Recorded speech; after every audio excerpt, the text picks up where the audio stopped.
Hey folks, it's ioEther, and we're back with some more World of Tanks. As you can see, this is a Tier 10 game, and it's very special. This is Tier 10 tanks on Airfield, and we're not going to have 1 star, we're going to have 3 stars in this particular game. So yeah, we're going to go from there. So this is an in-clan tourney, sponsored by one of the clanmates. I don't remember which one.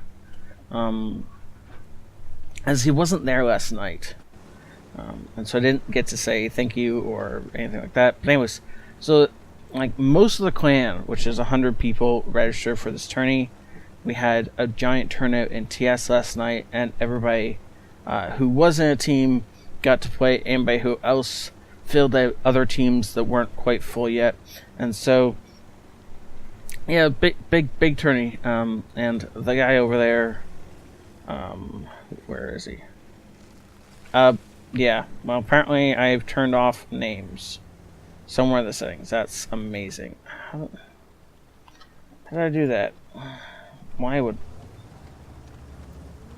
Okay, better. There we go.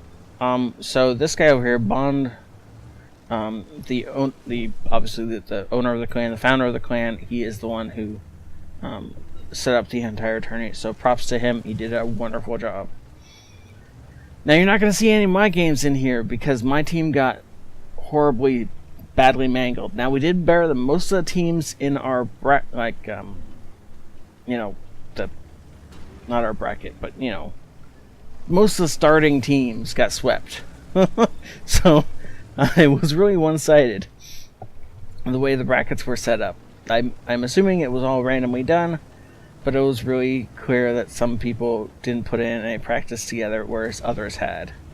And so we're going to talk a little bit about this team, who have practiced and played together for a while.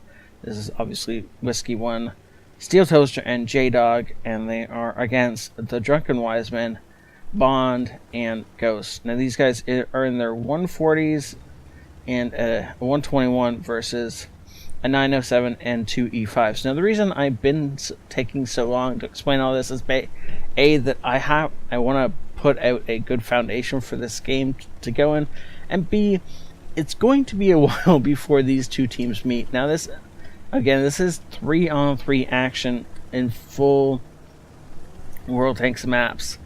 So unless somebody does something extremely dumb or extremely brave / really lucky, the likelihood of these two teams meeting in the first couple of minutes of this game is really unlikely. So as much as we just had these two teams within 50 feet of each other, no one spotted anyone else. They're not running away. Just as the other team didn't run away, nobody got lit. So this is the level of play that we're talking about. Also, should be noted, I'm in spectator mode for this game. In the actual live event, I could switch between the two different teams. I can't do that now in the replay.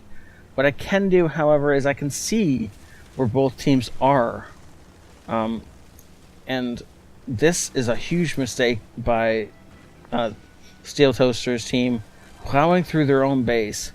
Now, because of the location that we know the enemy is in, they can see these buildings coming down. But really, even if they weren't in that location, anywhere on the map, you can see these buildings coming down.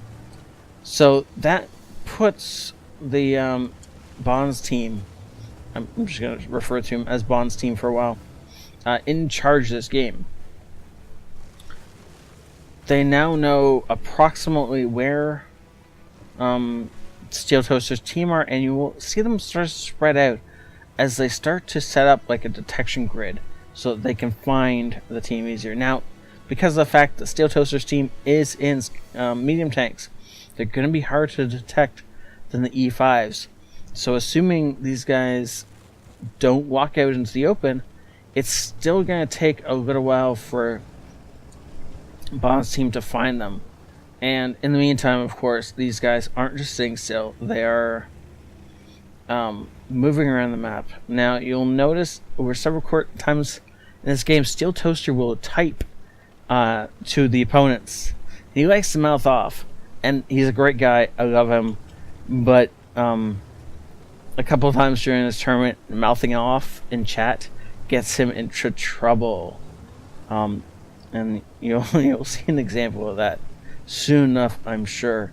So they thought for a second the enemy was coming down the sea line. That's obviously not the case, and so Steel Toaster is going to make his way back over this way. They must have heard that. I heard that.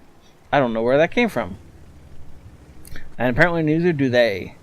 So this is the camera work of, see, J-Dog is here, kitty, and look who's typing as he gets himself lit is, of course, Steel Toaster. He gets himself lit up too, takes a hit and does not return any effective damage. And now's where we get it. Now, Bond's in E5, that is a heavy tank, tier 10 American heavy tank, and so is Ghost. But the Bond's team is just focusing down Steel Toaster right here. And so, of course, Steel Toaster is the one that moves it first. I think this is a mistake on his part. He's over-eager here. It should have been someone else who moved up first. Now, they are going to take down Bond. Drunken Wise Man, unfortunately, not in position to immediately take out Steel Toaster, but he does come in and finish him off. Now, J-Dog is in the middle of a pinch. He's between the 907 and the E5, and he's just taking all the damage. Now, we just saw Drunken Wiseman off the corner of the screen get lit on fire, and he gets lit up a second time, and he burns to death. Poor guy. Unfortunately, it is Whiskey 1 in his 140 versus Ghost in his E5. Now, if he plays this right, he should be able to out-damage him. He needs to track him and then just go for the engine, or circling tactics. Unfortunately, he gets himself hung up on the mountain just then, and he's still not shooting for the tracks. You see him bouncing, missed that shot entirely, and he's still going for like turret shots, and then he decides to run, and this is just a mistake. At this point in time, running is the last thing he needed to do. As soon as he got, of course, unfortunately, he loses in a fireball, but and Ghost played a great game, as you'll see all the way through this series. But so as far as the last part, everything up until that last part went pretty good for both teams. They both had streaks of luck and horrible disappointment going on. Steel Toaster got lit up a lot in the start, and then Drunken Wise Man got set on fire twice in a row. But up until the last part of this was all still in the Steel Toasters. Our green team was still kind of in the lead because of the fact that Ghost was damaged already. If Whiskey had done a little bit better job of immobilizing Ghost, he could have still won this, but it would have been a lot harder. Now, because of the fact that he was firing, we can't actually tell what he was firing, unfortunately. But maybe we can. Maybe, and I just missed that. I'm pretty sure he was firing all heat. 10 HE, really? Who's got 10 HE? Is that really what's in your tank? Oh, I can't find anyone else. So yeah, apparently that might actually be what's in this tank. Seems a bit rich in HE, but anyways, if he'd immobilized Ghost, he would have had a better chance of circling him to death. Though that probably wouldn't have gone as amazing as he wanted. That would have been APCR, by the way, not heat. He would have been nailing the drive wheel and then the back drive wheel as he circled him.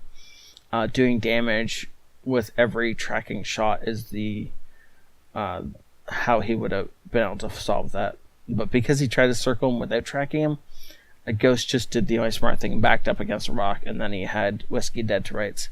But well played by both teams, and the next game in this series will be out next Friday. So it's going to be a Friday thing for a little while. And then if anyone else has Tourney replays they want to show me, I'd love to see them. And so I think I'm going to start doing this on Fridays as much as I can. I don't know when the next time I can get a Tourney replay to you. though it strikes me that I can probably set one up for the channel. Yeah, you know what? If you guys watch this and you enjoyed this, leave a comment below, and I'll think about whether or not you like the idea of a tourney in channel. Maybe like once a month, set up a tourney, and the winner will get some gold or something like that. I don't know prizes yet off the top of my head, but we'll see. Cool. Okay. For now, thank you so much for watching. Please enjoy, or please, I hope you've enjoyed this. And if you want to support the channel, one of the best ways you can do so is by helping us grow. Growing is what I'm trying to do right now, and so if you guys want help with that, I truly enjoy it. Growing is the best thing. Or you guys can, wow, growing through fans is the best way for the channel to grow, really.